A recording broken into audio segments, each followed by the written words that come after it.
Welcome to this week's episode of the Holistic Woman podcast with me, your guide, Kate Payne. I have today in conversation Amy Landry. Amy is a beacon for those craving a connection to tradition and timeless wisdom. Amy has cemented herself as a global teacher, mentor, mother, practitioner, podcast host, speaker, and eternal student. Renowned for her sold-out retreats, Amy has contributed extensively to Australian Yoga Journal, Om Yoga and Lifestyle Magazine, Yoga Magazine UK, and Nature and Health Magazine Australia. She has presented at Wanderlust, Evolve, Byron Spirit Festival, and Ekam Yoga Festival. She has her own podcast, Living in Alignment, which you can find on all major platforms. And her vision for women's wellness is that society shifts in a way that women can be more supported and encouraged to live more slowly and in alignment with rhythms and seasons, both internally and externally. Amy, welcome. Oh, thank you. It's so good to be here with you. Thank you for having me. Yeah, you're my pleasure. We've known each other for quite a few years now, and we both, I think, have the same level of passion and dedication to being the eternal student of the yogic teachings, which I think it's such an important aspect, particularly if you're going to show up and teach in any kind of capacity. Would you agree? Absolutely, 100%. Yeah, for sure. It's a real reflection of respecting that which you are learning and immersed in. Absolutely. Yeah. Yeah. Well, let's begin by having you share the season that you're currently in and moments that you're finding to celebrate that. So I'm in the season of motherhood. I have a 6.5-year-old boy and an almost 2-year-old girl. I say I'm in a season of motherhood, but I like to also emphasize that I am also in the postpartum season because I think that ultimately, at least in my experience, postpartum is probably really you're in the thick of it for up to, I reckon, about 3 years. But I love the saying that postpartum is forever. Like once you've had Yeah. children, it's biologically, once you've had a child, your body changes and your hormones change and that kind of Mhm. stays with you. And so I think that I'm in the season of motherhood and I'm forever Mhm. in the season of postpartum. Yeah, I agree. I think I love that saying as well that postpartum is forever, indefinite, because we're constantly re-evaluating our relationship with our bodies, and that it comes as such a huge transition, as we both know, when we have children, and then when we have multiple children, it's like that journey begins again. And yet, though we've had this embodied experience of carrying a child and birthing a child, it's completely different every single time. And so it is this continual checking in and building like new relationships with our body in different ways. And also our children are these beautiful mirrors to our experience as well. Yeah, definitely. That transition for me, having one child and the postpartum experience with that Mm-hmm. was different to the second because I think, I had two really beautiful positive birth experiences. I gave birth Mm-hmm. to both kids at home. Everything went generally smoothly Mm-hmm. and yeah, for the most part, everything went great, particularly comparative to society standards today. Mm-hmm. And nonetheless, postpartum for both was very challenging, mostly due to the sleep deprivation, our kids being terrible Mm. sleepers. But I think there's something to be said, you bounce back, I think, naturally a lot more quickly after your first child. And then Mm. I think from your second onwards, you really notice that, oh, okay, my body's done this more than once now. Mm. And also you're older as well. So it presents another set of challenges yet again once you have more than one child, at least Yeah. in my experience, for sure. My experience too. How Mm. did your relationship with your body shift and change over that time, do you think? I personally loved being pregnant, and Mm. I loved it because it was the first time in my life that physically I felt really curvaceous and womanly. Mm. I know that it's perhaps a challenging subject. We don't. We see it as critical when we talk about someone's size if they're larger, but we think that it's okay to talk about people when they're really lean or skinny or thin. Mm.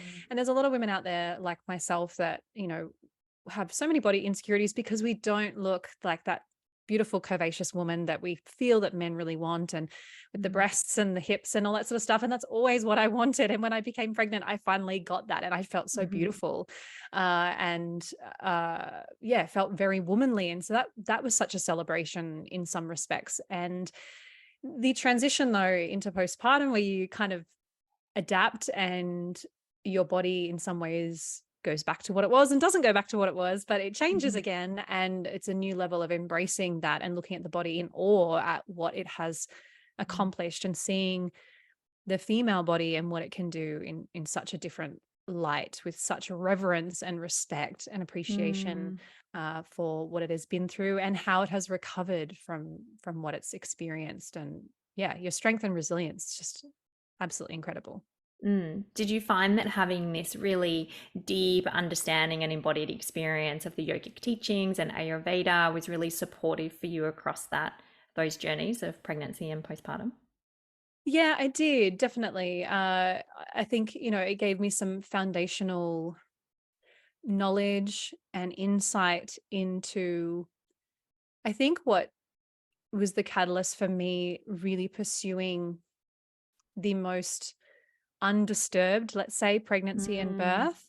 I didn't birth outside the system. I still birthed in the system, if you will, Mhm. through midwifery care. I had our second daughter at home as an unassisted birth. So I actually didn't have anyone there but my husband, Mhm. but still birthed in the system before that, and like, through pregnancy and also Mhm. postpartum care. And that was wonderful and beautiful. And with that, my positive experience was that it enabled me to weave in the certain aspects, simple aspects of Ayurvedic teaching in terms of supporting women through birth and particularly postnatal care. The concepts that we hear that are quite trendy now about staying home for, an approximate 40-day window, lots Mhm. of oil massage and warmth and nourishing foods and those sorts of things. So a positive foundational birth setup, if you will. Mm. And pregnancy was very much complementary to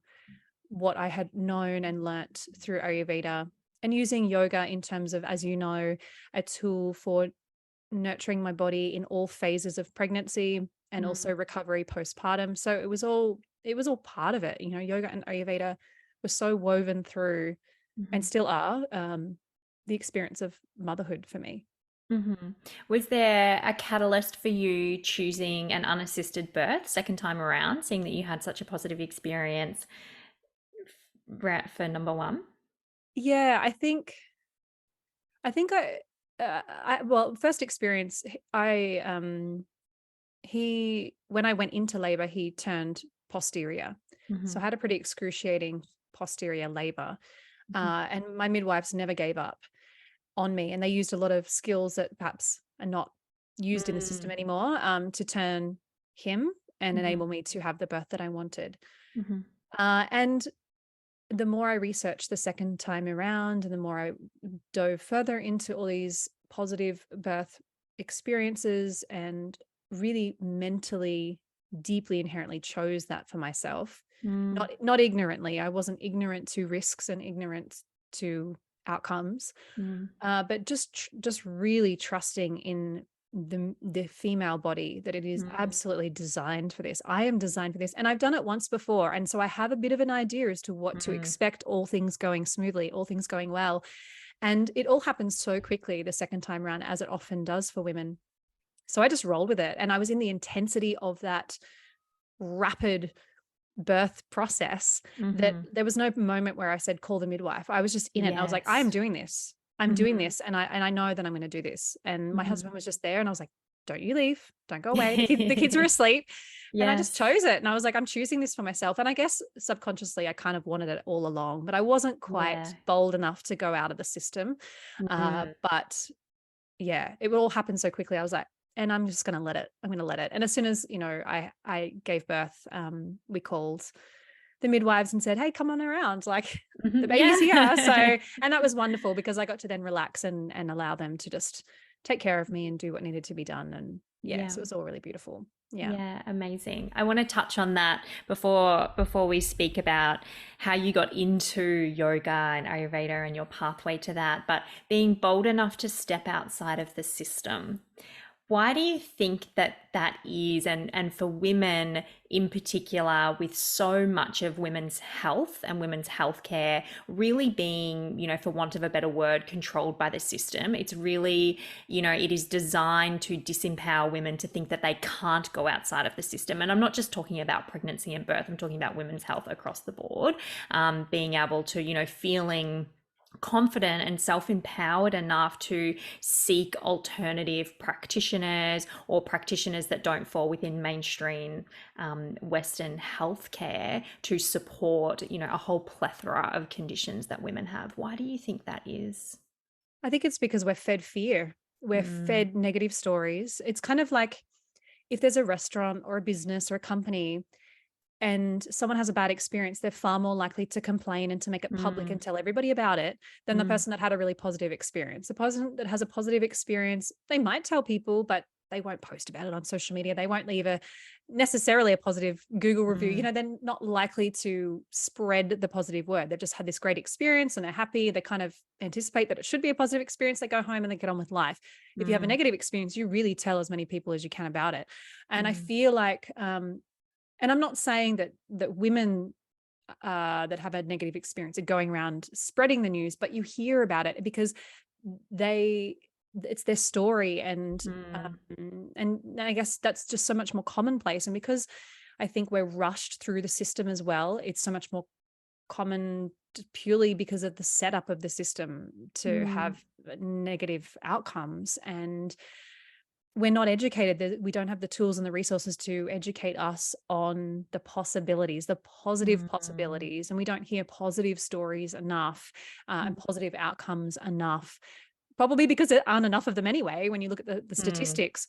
But that's purely because people surrender to the system, because really it's been marketed to us. It's been advertised to us. It's been mm, pushed to us through so many sources through the medical system that this is the way. And also, women don't want to feel like an outcast. They don't want to feel mm, shunned by their friends, their family members, their community. I know for my first pregnancy, I didn't tell anybody that I was having a home birth. My parents didn't know, my sister didn't know, my husband knew, my in-laws didn't know. Only the women around me that had home births before mm, knew, because I wanted their stories, and I wanted to associate with those positive stories, and I knew if they could do it, I could do it.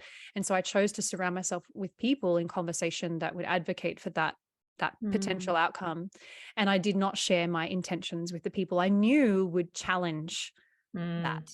Even though they're mm, my family and even some of my closest friends, I thought, no, I know you're not going to support me with this because of your own concerns, mm, your own mm, fears.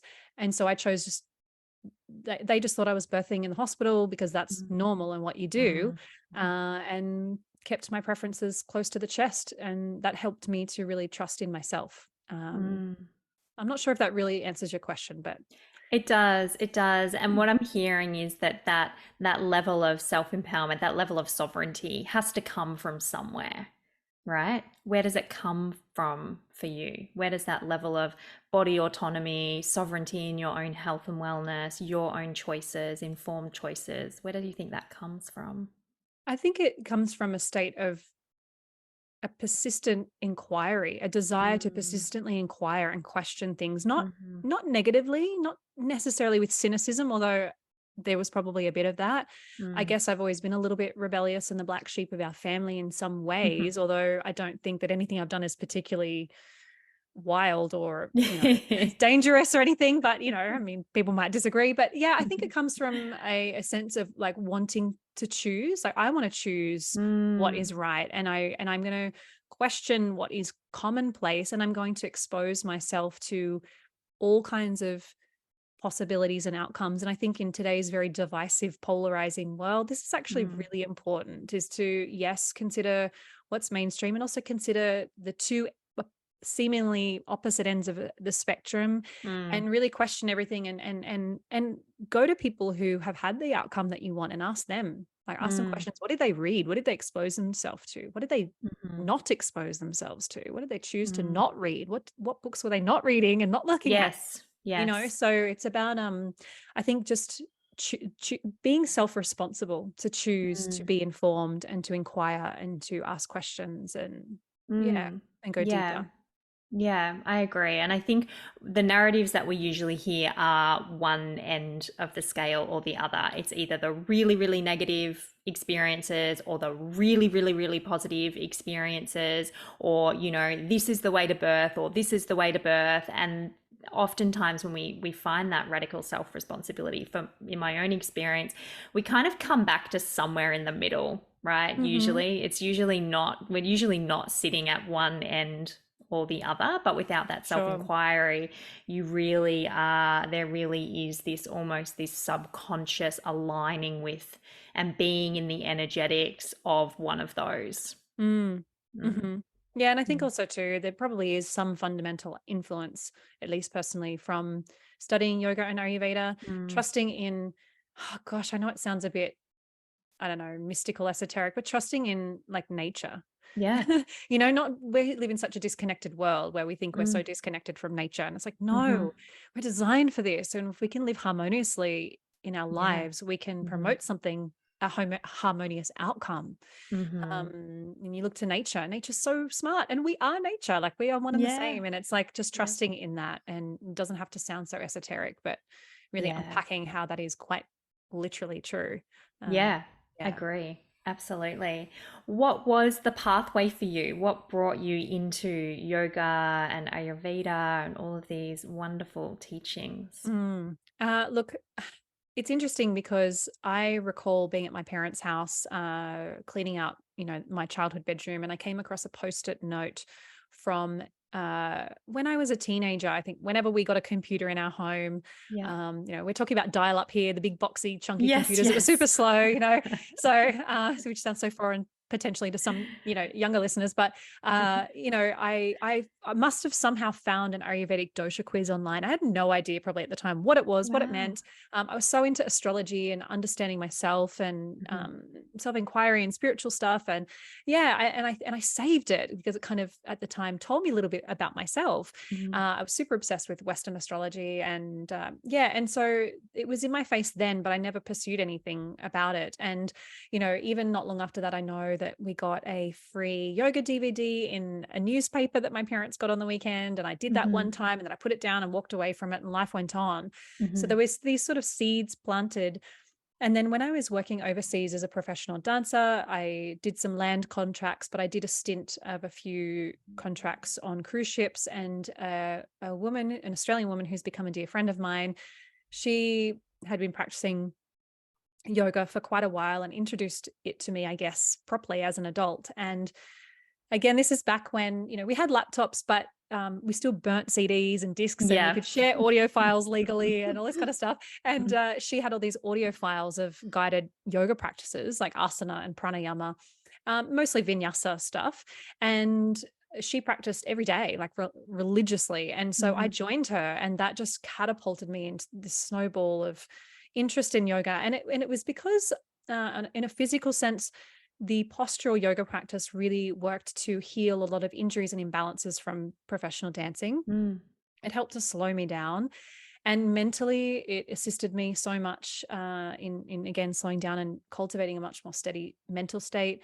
mm, I have been a lifetime asthmatic. It helped to particularly the pranayama, the breath work. It really mm, aided my health. So my physical and mental health was very quickly transformed and changed. And it was such a pivotal time for me. I met at the same time my now husband. I went vegetarian at the time. I made all these kind of really big changes and choices that had such a positive outcome. And at the time in Australia, yoga was not a popular, commonplace thing. I didn't mm, even know of a yoga studio. I didn't know a single yoga teacher. I didn't even know you could become a yoga teacher and do teacher trainings. mm, Like, it was just so mhm, unknown. It was such a practice for me. Long story short, I was forced into retirement from dance through an injury and an accident where I was in hospital from a fire, and came back to Australia, still practicing religiously my mhm, yoga, and went into a job in managing a team. It was great, great company, but I just knew it wasn't for life. And somehow or another, I just found out that you could do a teacher training. Like, there was mm, something I found. I Googled it, I guess, found a course, on that course, met two women, one of whom I'm still friends with, who got me a job at one of the first studios I taught at, and she's Mm, a beautiful, dear friend. And the other is a beautiful woman who catalyzed me pursuing deep study of Ayurveda. She had studied mm, Ayurveda in depth before the teacher training, spent much time in India, and really influenced me at the time massively. mhm, She has a huge community now online as well. mhm, And yeah, and so I went and did my practitioner training through the Australasian Institute of Ayurvedic Studies under Dr. mhm, Ajit. You can do a diploma or advanced diploma program there. And mhm, so at the same time, those two pathways were being nourished. And I came back to Newcastle after my yoga teacher training, and it was just like the doors just flew open. Like this was clearly my dharma. Like I didn't push, I mm, didn't try. I just Googled, oh, there's a yoga studio here. I'll go check it out. Had no idea. mm, First class I did, studio owner was teaching. They came to me after class and said, oh, hey, I've never seen you here before. Like, what's up kind of thing. And I mm, just explained my story, and they're like, would you like a job? Like, here you go. And that was mm, it. And then from there, I just had so many teaching opportunities, and the community in that city really expanded. And mm, I've been teaching there for many, many years until our most mhm. recent move into state. So that's sort of the foundation of, yeah, the trajectory that I went on. Yeah. I love hearing this story because I've known you for so many years and I have never known this story before. So I love that we have Mm, this like conversational space to actually yes. learn more about you and more of your background. And I think for any yoga teachers listening, it's always really inspiring to hear how different people come to yoga and Mm, how teachers evolve their own practice and their teachings and all of the different influences then that come into play, which I think is really mm. exciting. How have you seen the yoga industry change? Because it's been like more than 10 years, right? Oh, yeah. I've been Yeah. teaching now for, I think it's a bit over 12 years, Yeah. and practicing, I don't even know, maybe 18 or so years. Yeah. It's changed a lot. I think in Australia, we're kind of fortunate in the sense that we haven't quite snowballed into the most extreme commodification Mm, and dilution of yoga that we see in the United States. mm, I guess I have made a conscious choice online to not really pay attention to a lot of superficial yoga and, mhm, let's say, yoga personalities, if you will, mm, uh, yoga celebrities and all that kind of mm. nonsense. So I actually only until recently was so oblivious. I was like, really? There's goat yoga and beer yoga and what? Yeah. Like naked yoga? Oh, Mm, okay. I had no idea because I just don't mm, choose to pay attention to that stuff. And I was like, oh, mhm, okay. So, but look, I think that yoga is also something that has always, I've been immersing in a lot of study of yoga history, the past probably 18 months, and yoga has actually always evolved. There's always been an mm, element of innovation, and there's never been one mm. path, one tradition, one way.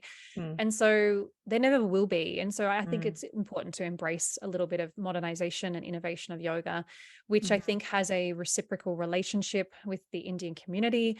mhm, I think we all need to claim responsibility for, yeah, a bit of the dilution and mm, awful appropriation and commodification of yoga. Uh, mhm.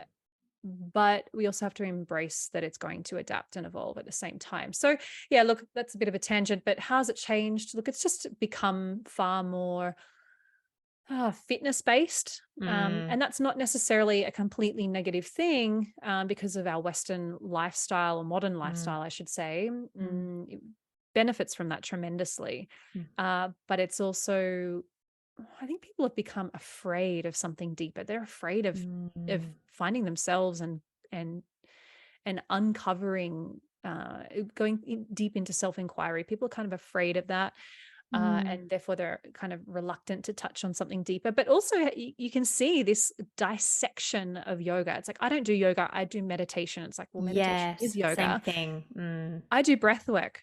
Okay, well, mm, breath work actually comes from pranayama, comes from yoga. It's all part of the system. mm, But in the West, and particularly over the last few years, I definitely think since COVID, we're really dissecting elements of it mm, and commodifying it. And it's definitely serving people in many beneficial ways. But I think it's mm. also taking away the wholesome, complete nature of it Yeah. as a path and a tradition.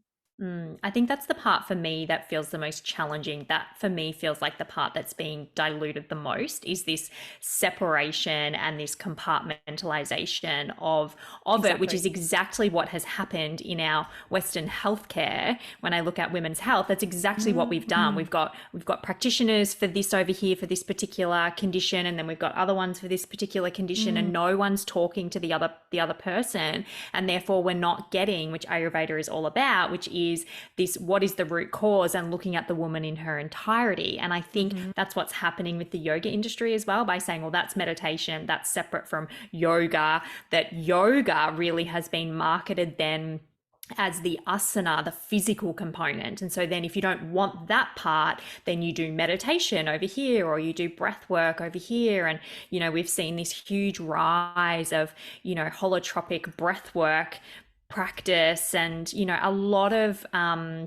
a lot of blending, I suppose, and weaving in of a number of different traditions and cross-culturally, different things coming in. And so for me, that's the part that I struggle with the most in terms of dilution. Because when I speak about yoga, like you, I speak about it as this all-encompassing practice, seeing the person in their entirety and being able to support across every, phase and stage and season and aspect of a woman's being in this lifetime. Mm. And so it feels challenging when when people then, that's reflected back to me, that it's, you also, which yoga studio do you teach at? Or, for people who are not familiar with my work, yeah, it can be a challenge that it's been so well and cleverly marketed as yoga is something you do in a studio and it looks like this. Mm-hmm. Mm, And yoga is a complete practice. It doesn't need to mm, be stuck with something else. mm. If you're truly embracing yoga, I mean, it's lifetimes of study to even learn it and understand it, let alone add something to it. Yeah. And by dissecting it and, separating all these elements of yoga, we're kind of doing ourselves a disservice. I think we are the ones that are missing out. We're the Yeah. ones that are not going to get that depth and that nectar of the practice. And, it's kind of like when people say to me, and it's a very sincere, innocent question. Of course, there'll be many people listening to this that have asked this of Mm. other people, but what style of yoga do you teach? It's like, Yes. how do I even start? Like, how do I answer Mm. that briefly for you? Because I don't identify with a style of yoga. Yes. And Mm. that's a whole other conversation. But this is just a reflection of, yeah, just Mm. breaking it down into something so simplistic and unfortunately devoid of something so delightful and deep and Mm. Mm. yeah, yeah. Mm. What are you loving teaching at the moment? You spoke about deep diving for the last 18 months into yoga history. What was the catalyst for wanting to go deeper into that? Uh a sense of integrity, Mm. really, Mm. desiring to understand uh how we got here, Mm. to put some puzzle pieces together, to understand the roots of the practice, the origins of the practice.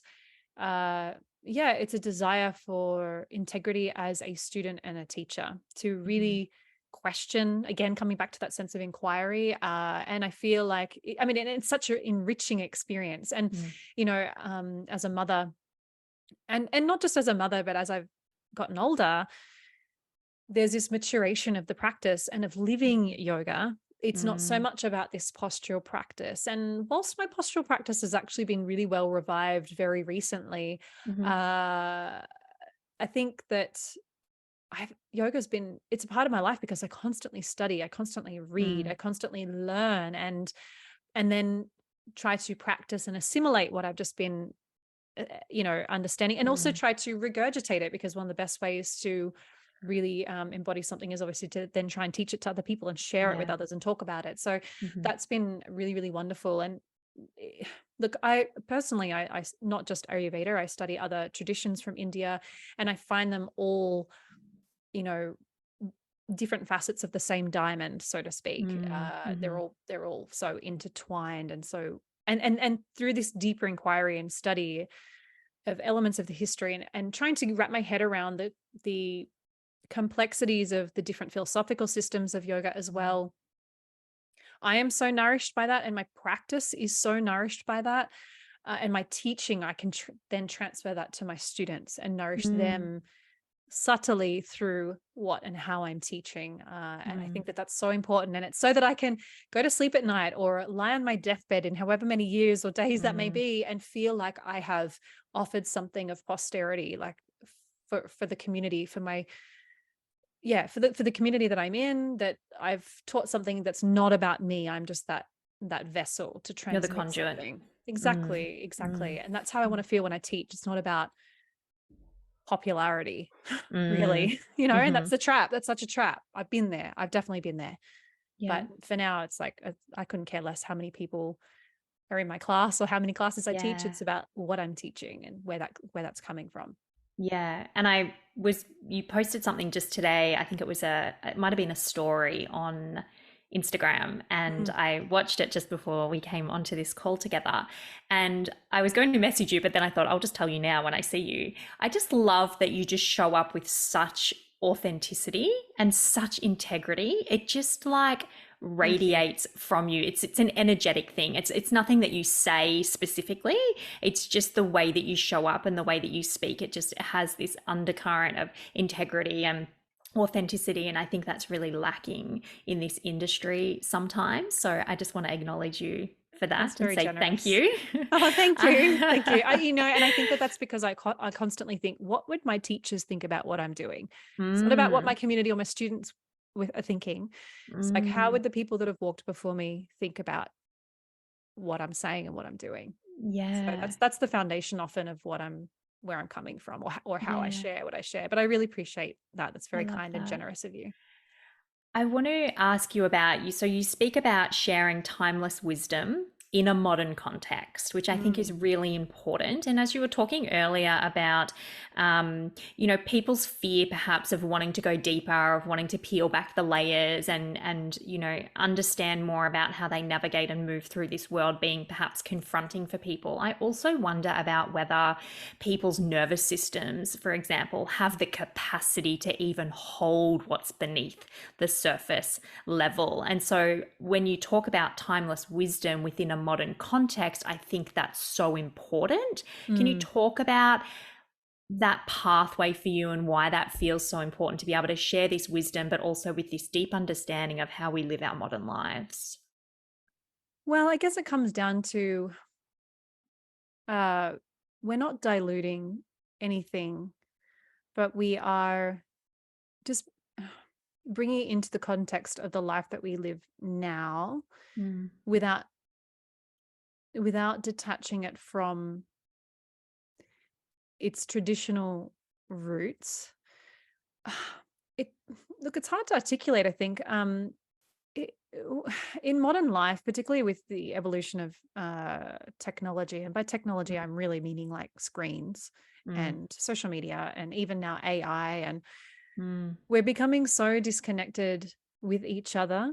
And we look at the immense rise of mental health issues and I said this earlier, but our divisive world right now is only adding fuel to that fire.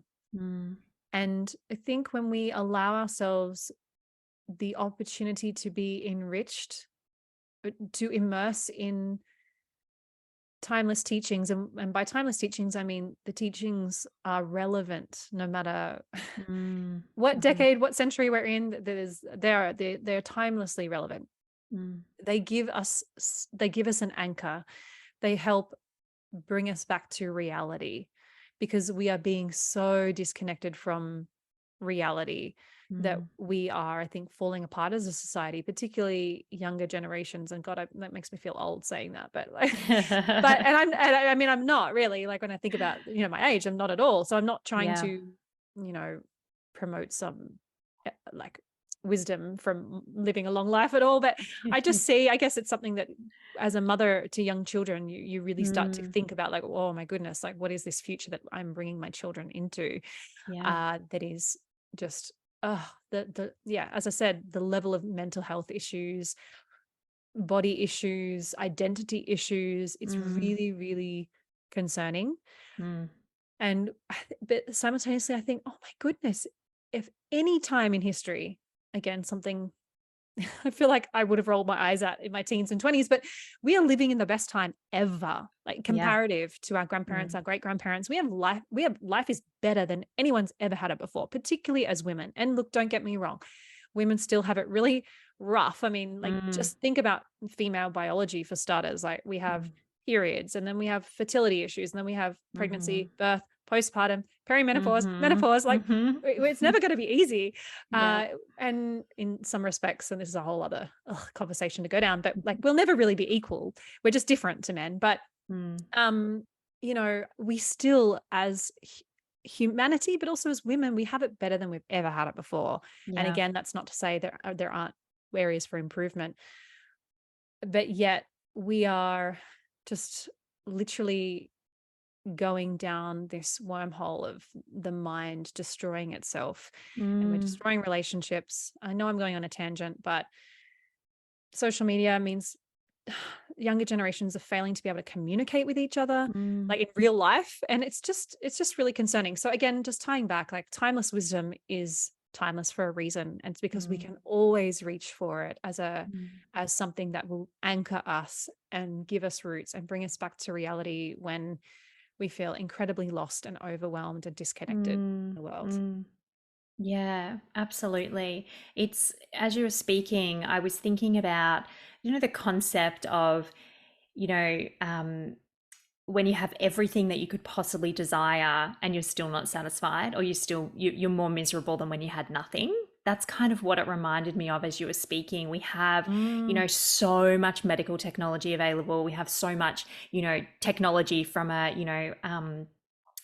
internet and connectivity all over the world, and instant news, and all of these things which have wonderful benefits and have an equal amount of negative impact as well. And there's so many women that I speak to or that I teach or train arriving at this place where they have everything they've ever wanted, and yet they're this level of dissatisfaction and disconnection, like you say, with the rise of mental health, is really rife. And so I think timeless wisdom, like you say, it's that anchor point. And for me, it's this opportunity for deep remembrance of what is actually important. And so mhm, everything that we have happening in the external fields of our awareness, everything we have access to, it allows for moments where that can drop away and we can just remember the deep essence and truth of who we are, and to just mm, be living and experiencing and witnessing ourselves in this human experience as a woman is enough, right? We don't actually mm, need anything beyond that. mhm. So I love what you're saying Precisely. there. Yeah. I Yeah. want to speak about how your practice and how you've used the Ayurvedic teachings in particular to navigate some of these shifts and changes that you've just described. Women, we have all of these seasons and cycles, and it's a lot. Like we have a lot in a short space of time, say the average age of a woman beginning to menstruate is 13, through to average age of menopause being Mhm. 50, but then perimenopause, really starting for women anywhere from sort of 35 to 38 onwards as they transition towards that. Yep. That's a lot happening in a really short space of time when you consider the life cycle of a woman being from birth through to, maybe 85. How have you used the teachings and the knowledge to transition and stay Mm, really grounded as you've moved through those different seasons? Because you've obviously menstruation, fertility, pregnancy, birth, postpartum, motherhood, and then on your way to mm, perimenopause years. mhm. How does that Yeah. feel? Well, look, in terms of the Ayurvedic overview, as children, we're in what's called the kapha stage of life, and this is Mm. really about growth and nourishment. It's also when we see a lot of mucus and congestion, but the body's really building muscle and bone mass Mm. and tissue and so forth. And then the main window of life, according to Ayurveda, for women, particularly here in terms of the conversation, Mhm. begins when you begin menstruation, but also probably more so once that stabilizes when we get to adulthood, Mm. all the way up until when menopause begins. And this is the pitta Mhm. stage of life. And Mm. then finally, we have the vata stage of life once menopause kicks in until we're passing. Mm. Mm. And that final stage is when, things dry up. But I really wish more women knew and understood the Ayurvedic aspects of menopause. And it's going to test me too. I haven't been through it yet. So, but Yeah. the wisdom that can be learned from Ayurveda to navigate Mm, menopause is so potent and wonderful. Anyway, so the body really dries up, and we can lose that bone density and the mass and so forth. So, but then in this pitta stage of life, this largest window about our life is really when we're out in the world and mm, engaging with life, and yet it still comes with so many fluctuations, quite literally and internally and externally. But in my 20s, I was a classic 20-year-old doing lots of really intense asana, and mhm, it was very outwardly driven postural yoga. You could say more ego driven, and I don't necessarily mean that in a critical way. It's just mm, that's just natural.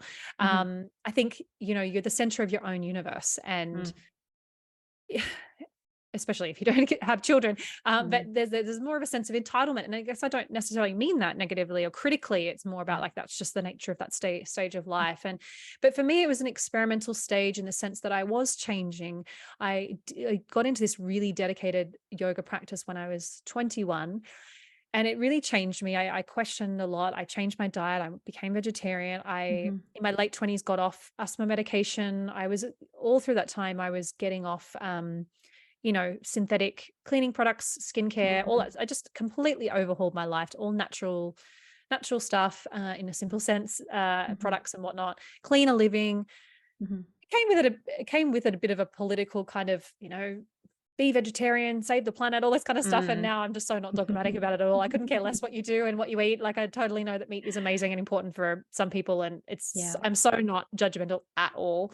My husband got me vegetarian and he's now a meat eater again. So Wow. whatever, each to their own. I don't mind. Yep.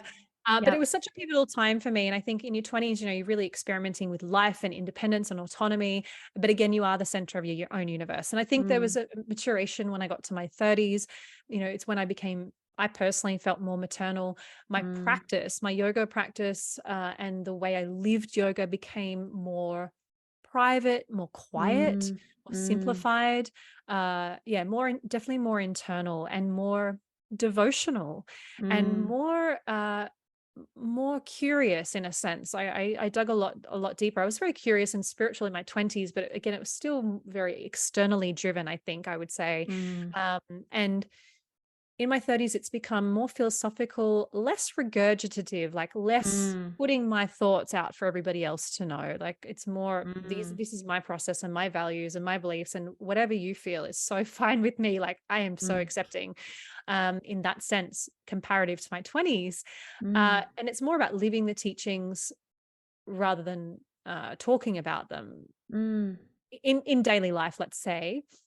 So I think, yeah, and I think each decade. So I'm very close to moving into my 40s, mhm, and I think that that's going to bring a new sort of level of evolution. But in my early 30s, I became a mother, and that's when I really felt that sense of no longer being the center of my own universe, mm, and everything. My yoga practice, but my life became about devotion and dedicating my efforts and my practice to someone and something bigger.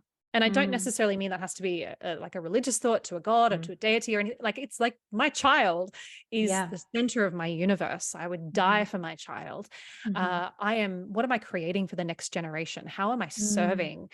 And how am I changing the world by taking responsibility for my own world and my own home and family? It became less outward and political about what everybody else is doing. mm, And there was a sense of, okay, nobody's perfect. Like, how can I tend mm, to my own life, my own room, my own house, my own relationships, right? mm, Don't worry about everybody else, but like internalize things, bring everything in and be more responsible and accountable.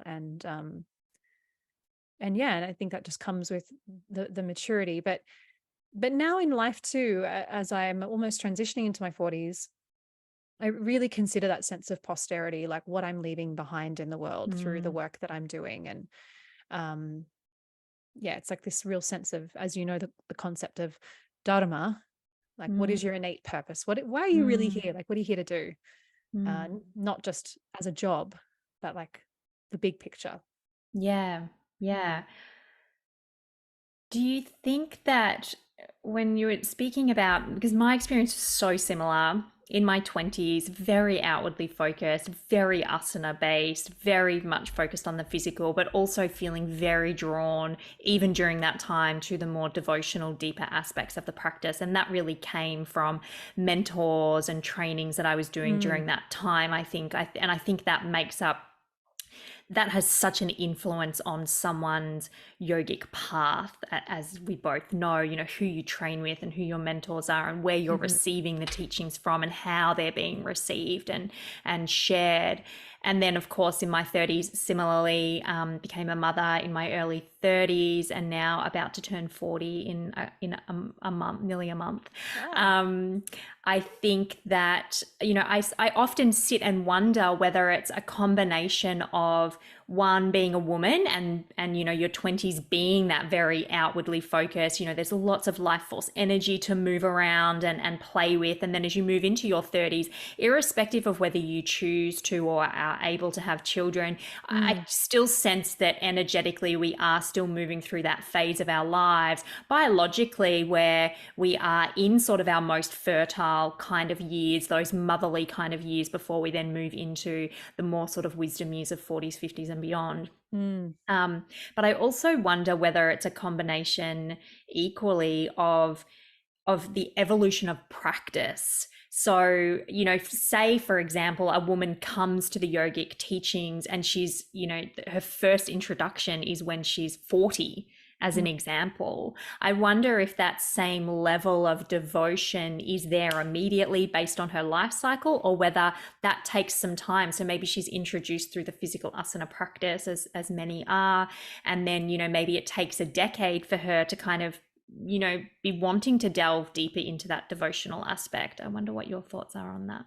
Yeah, look, I think as with anything, it's highly individualized. But what I do tend to find is that even if women don't particularly have the desire to pursue something deeper, like they're Mm, just happy to do their yoga asana and whatnot, they're still much more receptive to hearing about it and to receiving mm, it, or to for it to be a part of what's offered in front of them.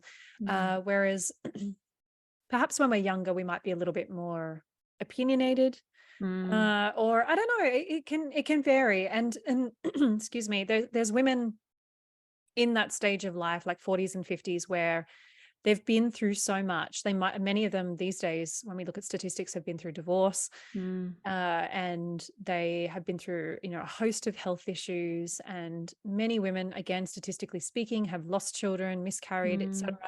And so they may really just need that spiritual anchor. They're looking for some philosophical path, and mm, many people do not feel drawn to religion. mm, And sometimes the teachings of yoga can really be something that they connect with. They've got the maturity, they've got the age mm. behind it, the life experience behind them, Yeah.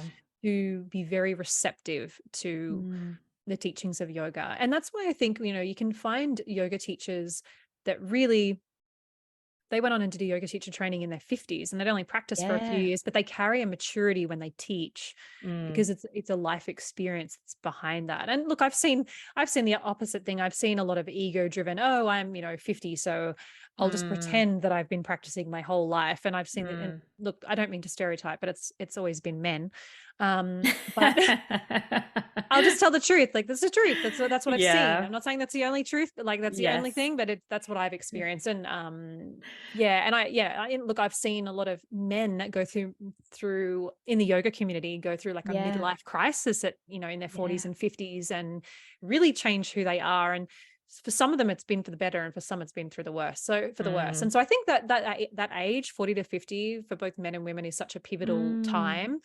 Again, I don't want to, you know, pretend that I'm so wise in this regard, because I haven't hit that window yet. But Yeah. like, I see it. I've taught enough Yeah. people over the years to really see that it's such a pivotal time of transition in so many ways. And the Mm, age that gives that life experience can really inspire the desire to connect with the deeper essence of yoga, Ayurveda, and a lot of the Indian traditions. Yeah, mm. definitely.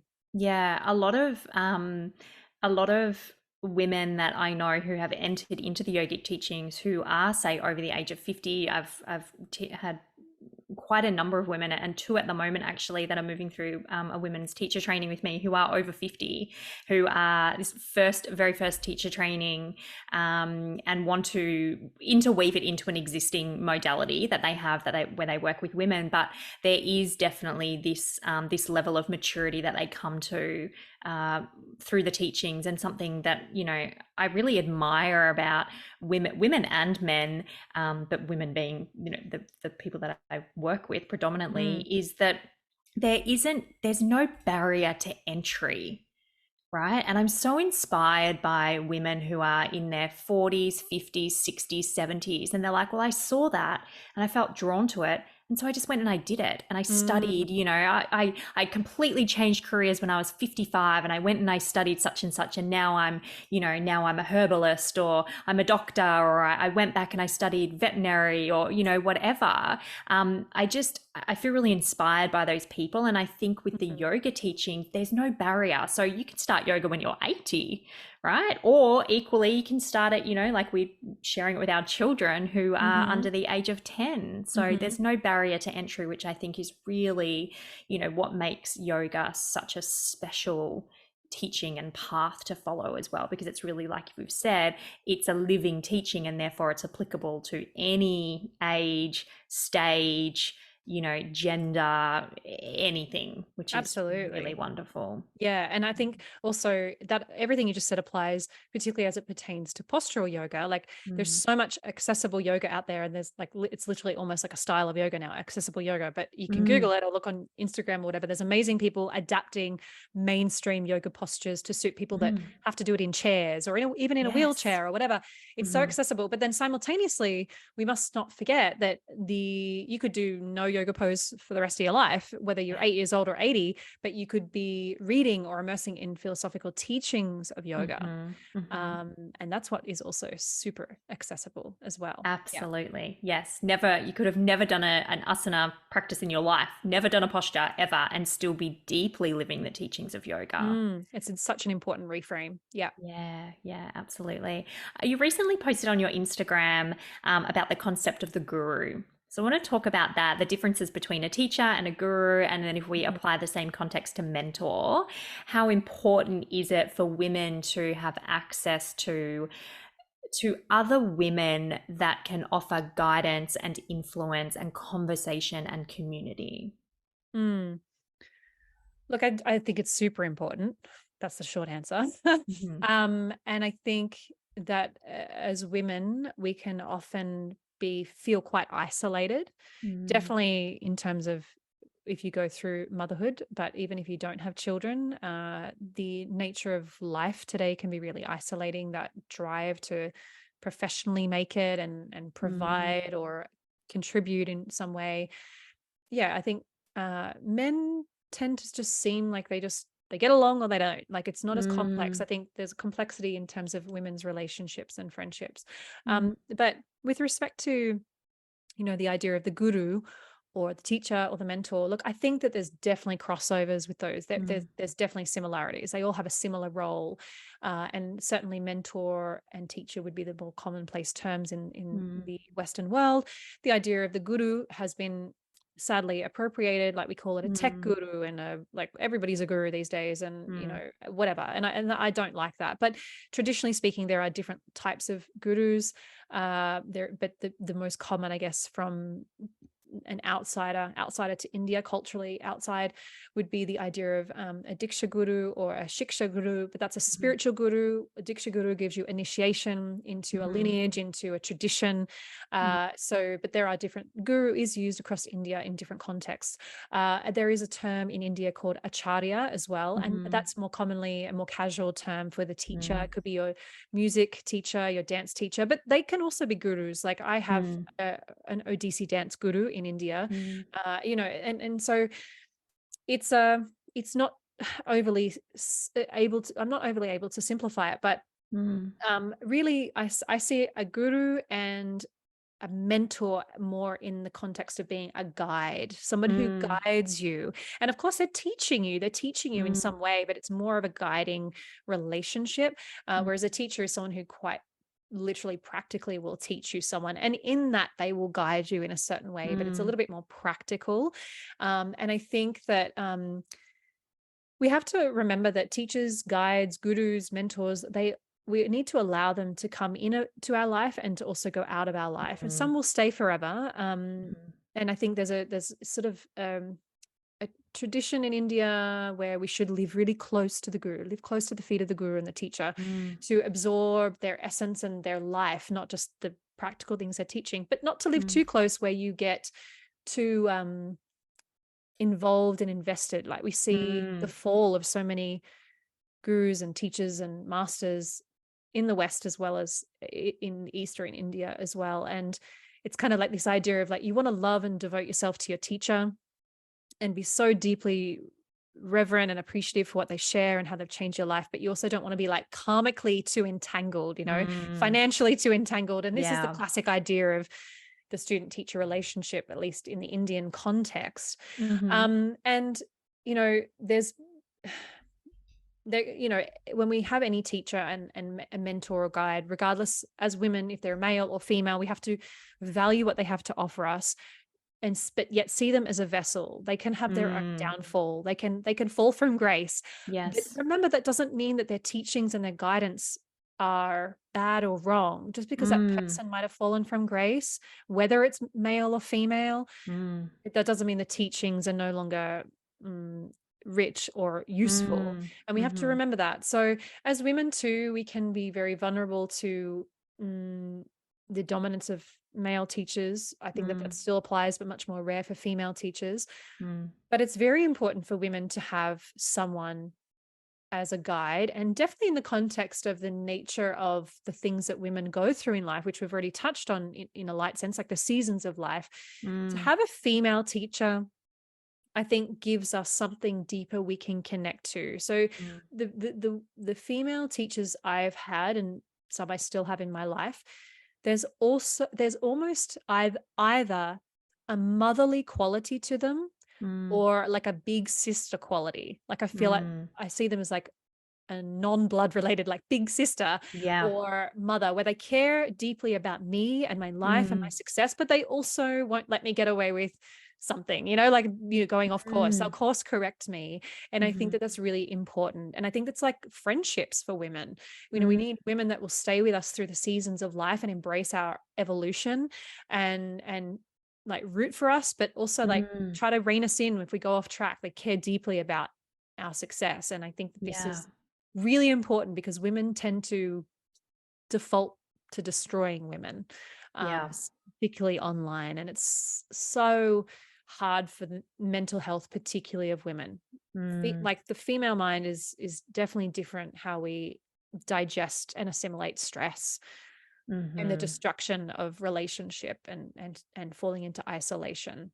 Mm-hmm. I'm not saying it's harder or easier than for men, but yeah, for women, it's super important to have positive relationships with other women where they are supported and advocated and celebrated, but Mm. also like kept in line in a sense. Like we root for each other. We really care enough about each other to not let each other fall from grace and to support each Yeah. other no matter what. Yeah. Mm. I And don't, to be able to, as you've described, to allow teachers and gurus and mentors to come in and out of your life, I think it's similarly for me with women as well, with friendships, like to allow friendships to come and go as they need to Mhm. as we move through different life phases and transitions as well, because it's because people change, and there'll be some women that you just connect with instantly, and that no matter what season or transition you're moving through, they'll always be there because you're living your dharmic path in this way that's like running parallel to one another, but then you sort of like intertwining it and meeting along the way. But Mm. then there's other friendships and relationships you'll have where you're just both going in such different directions that it's actually time, and to just allow that to be let go for that moment. And Mhm. if your paths cross again in the future, to allow that. I think we you know because I think biologically that's what happens for women. It's like a biological shift and change, as opposed to men. I think hormones is, a huge driver of that connection or disconnection that we feel from other women. But the narrative is, your friends that you have,